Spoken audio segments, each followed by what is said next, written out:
చాలామంది అంటాము, నా కోసం మరి ఇదేంటి, నా కోసం నేను నిలబడకపోతే who will stand for me, who will stand for me అని అంటూ ఉంటారు.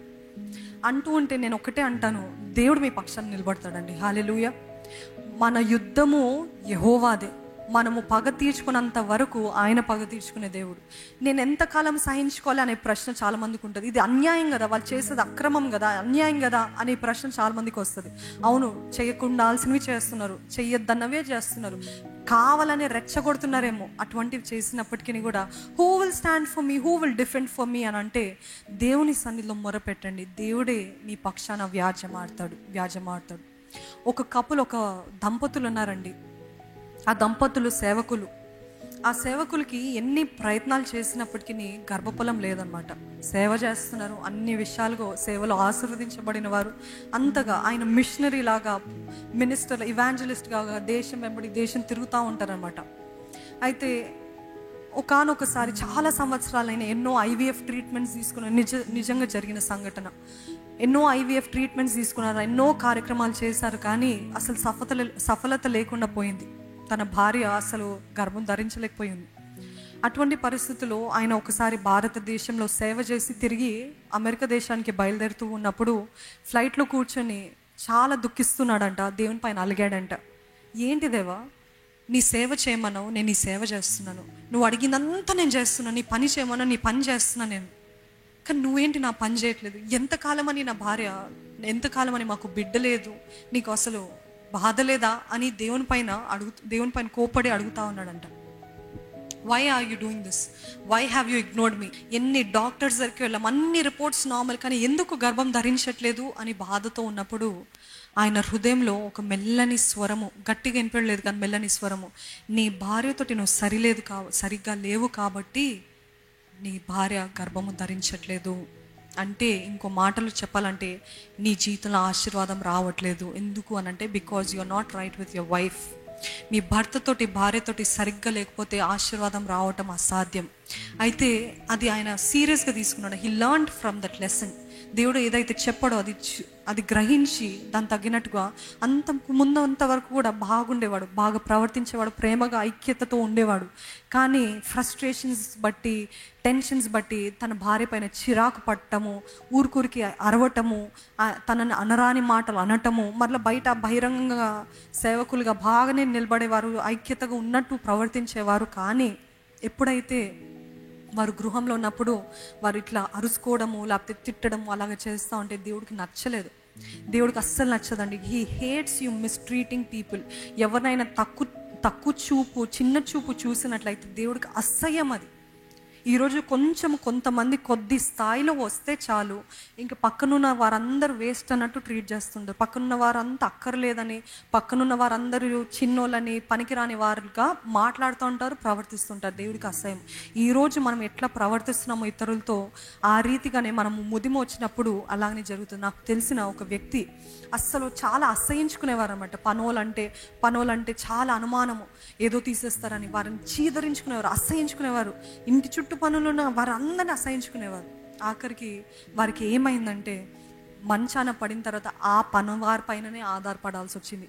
ఆ పనివారిని బతిమాడాల్సి వస్తుంది. ఆ పనివారే తినిపియాలి, ఆ పనివారే బాత్రూమ్ తీసి, ఆ పనివారే. So what I understood is, what you do is what will come back to you. ఏ విత్తనం అయితే విత్తుతావో ఆ పంటనే కోస్తాము. జాగ్రత్త, మీరు ఎట్లాగా ప్రవర్తిస్తున్నారు, ఎవరితో ఎలాగ మాట్లాడుతున్నారు, జాగ్రత్త. ఆ రోజు దేవుడు చెప్పింది ఆయనకి నొచ్చుకుంది, అంటే కన్విక్ట్ అయ్యాడు. నొచ్చుకోవడం కాదు, ఆయనకి రియలైజేషన్ అయింది.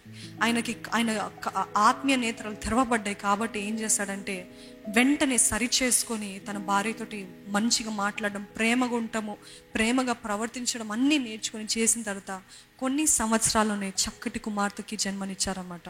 ఈరోజు చాలామంది అనుకుంటుంటాం, నాకు ఎందుకు లేదంటే, మొదటగా పరీక్షించుకొని మీరు ఎలాగ ప్రవర్తిస్తున్నారు, ఎలాగ బిహేవ్ చేస్తున్నారు, ఎవరితో ఎలాగ మాట్లాడుతున్నారు, ఎంతగా ప్రేమను చూపిస్తున్నారు, అది దేవుడు చూసేది. దాన్ని బట్టే మన ఆశీర్వాదం, దాన్ని బట్టే మన దీవెన.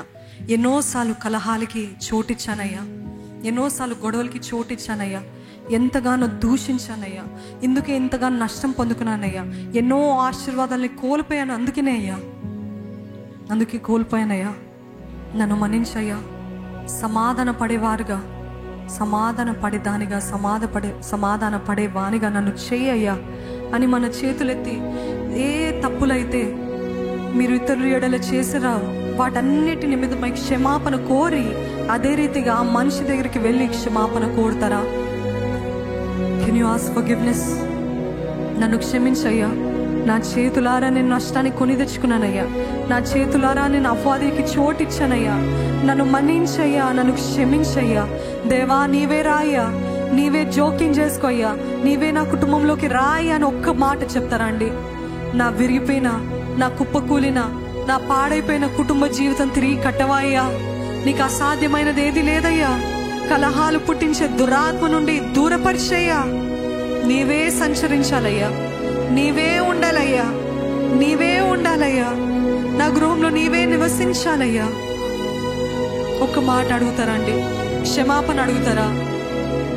దేవుని ఏ రీతిగా అయితే క్షమాపణ అడుగుతున్నారు అదే రీతిగా మీకు విరుద్ధంగా చేసిన వారికి, ఎవరైతే మిమ్మల్ని బాధ పెట్టారో వారి దగ్గరికి కూడా వెళ్ళి క్షమాపణ అడుగుతారా?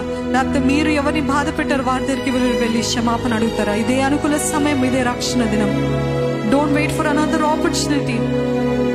తండ్రి నన్ను మన్నించయ్యా, నా బ్రతుకు మార్చయ్యా, నీ ఉద్దేశాలు సఫలపరచయ్యా, నీ ఉద్దేశాలు జరిగించయ్యా.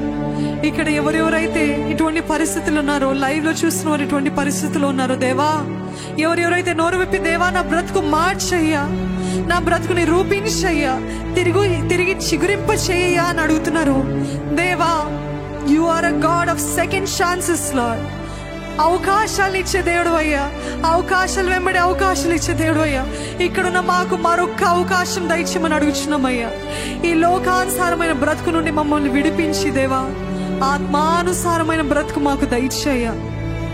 ఈ రోజు నుండి మా శరీరాన్ని మేము ఉపేక్షించుకుంటూ, మా శరీరాన్ని మేము సిలువ వేసుకోవడానికి, మా అహము గర్వం అనగత్రొక్కడానికి సహాయం చేయ. అపవాదిని తరిమేవారుగా ఉండడానికి సహాయం చేయ. ఎటువంటి పోరాటాలు వచ్చినా నా సమాధానాన్ని కాపాడుకోవాలి, సమాధానాన్ని పరచాలి, సమాధానాన్ని వెంటాడాలి అనే ఉద్దేశంతో నేను ముందుకెళ్ళే కృపను నాకు దయచేయ.